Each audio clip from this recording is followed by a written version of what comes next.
Hello மக்களே, அனைத்து இந்திய அண்ணா திராவிட முன்னேற்ற கழகத்தில் இரட்டை இலை சின்னம் தொடர்பான வழக்கு 7 வாரத்திற்குள் நீதிமன்றத்தில் சமர்ப்பிக்க வேண்டும் என்று நீதிமன்றம் தேர்தல் ஆணையத்திடம் கூறியிருந்தது.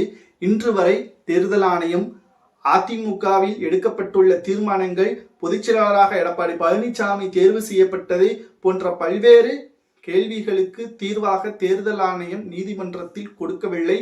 ஜனாதிபதிக்கே நாங்கள் உத்தரவை பிறப்பித்து ஒரே வாரத்தில் நாங்கள் கேட்டுவிட்டோம் தமிழக அரசு ஆளுநருக்கு எதிராக பதிவு செய்யப்பட்ட வழக்கில். ஆனால் கிட்டத்தட்ட 7 வாரங்கள் ஆகியும் இன்னமும் தேர்தல் ஆணையம் ஏன் முடிவுகளை தெரிவிக்கவில்லை என்பதை அழுத்தம் திருத்தமாக நேற்று தமிழகத்தில் நடக்கக்கூடிய பிரச்சனைகளுக்கு மத்தியில் இரட்டை இலை சின்னம் தொடர்பான வழக்கு விசாரணை நடைபெற்று கொண்டிருக்கிறது. இதற்கு தேர்தல் ஆணையம் கூறியது, வருகின்ற 21ஆம் தேதி அனைத்தையும் நாங்கள் ஆதாரத்துடன் கொடுப்போம். யாருக்கு இரட்டை இலை சின்னம், பொதுச்செயலாளராக எடப்பாடி பழனிசாமி தேர்வு செய்யப்பட்டது செல்லுமா செல்லாதா, ஒருவேளை செல்லாது என்றால் ஓபிஎஸ் அவர்கள் மீண்டும் அதிமுகவிற்குள் வருவாரா, அப்பொழுது இரட்டை இலை சின்னம் ஓபிஎஸ் அவர்கள் கையெழுத்து போட்டால்தான் செல்லுமா என்ற பல்வேறு கேள்விகளுக்கும் அப்போதுதான் முடிவு தெரிவரும்.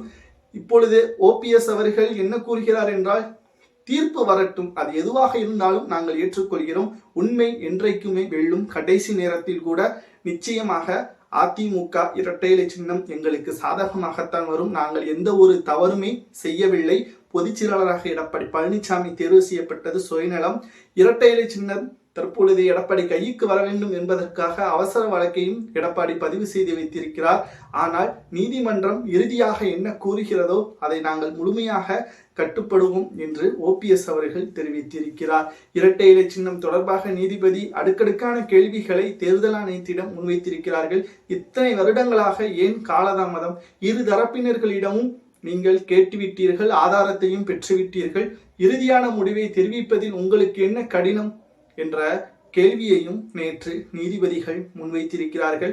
பொறுத்திருந்து பார்க்கலாம். ஒருவேளை ஓபிஎஸ் அவர்கள் கையில் அதிமுகவின் ஒட்டுமொத்த பொறுப்பும் வந்துவிட்டால் எடப்பாடியின் நிலைமை கேள்விக்குறிதான்.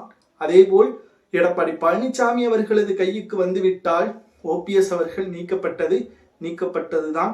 அது மட்டுமல்ல, ஓபிஎஸ் அவர்கள் புதிதாக எம்ஜிஆர் அம்மா திராவிட முன்னேற்ற கழகம் என்பதை தனது ஆதரவாளர் மூலமாக பதிவு செய்திருக்கிறார். அதை அவர் வளர்த்து தேர்தலில் எதிர்கொள்ள வேண்டும் என்ற தகவலையும் நம்மால் பார்க்க முடிகிறது. யாருக்கு போகும் என்ற கணிப்பு தற்பொழுது நம்மால் பார்க்கும் பொழுது அதிகபட்சம் எடப்பாடி பழனிசாமி அவர்களுக்கும் குறைந்தபட்சம் பன்னீர்செல்வம் அவர்களுக்கும் தான் வருவதற்கு வாய்ப்புகள் இருக்கிறது. ஏனென்றால் பல வழக்குகளில் எடப்பாடி தான் வெற்றி அடைந்திருக்கிறார். பல வழக்குகளில் எடப்பாடி பழனிசாமி அவர்கள் வெற்றி அடைந்தது மட்டுமல்ல, முக்கியமான நிர்வாகிகளும் எடப்பாடி பழனிசாமி அவர்களுக்கு ஆதரவாளர்களாக இருக்கிறார்கள். இதை வைத்து கூட எடப்பாடி பழனிசாமி அவர்கள் தங்களுக்கு சாதகமாக தீர்ப்பை பெற முடியும். பொறுத்திருந்து பார்க்கலாம் என்ன நடக்கப் போகிறது என்பதை. உங்களது கருத்துக்களை கூறுங்கள். இரட்டை இலை சின்னமும் பொதுச்செயலாளர் பதவியும் பன்னீர்செல்வம் அவர்கள் நினைத்தது போல் நடக்க வேண்டுமா, அல்லது எடப்பாடி பழனிசாமியை சிறப்பாகத்தான் செயல்படுகிறார், அவரது தலைமை அதிமுக 2026 அரியணை ஏறும், அதற்கு தடையாகத்தான் ஓபிஎஸ் இருக்கிறாரா? உங்களது கருத்துக்களை மறக்காம கமெண்ட் வாயிலாக கூறுங்கள். மறக்காம வீடியோவிற்கு ஒரு சப்ஸ்கிரைப் பண்ணிருங்க.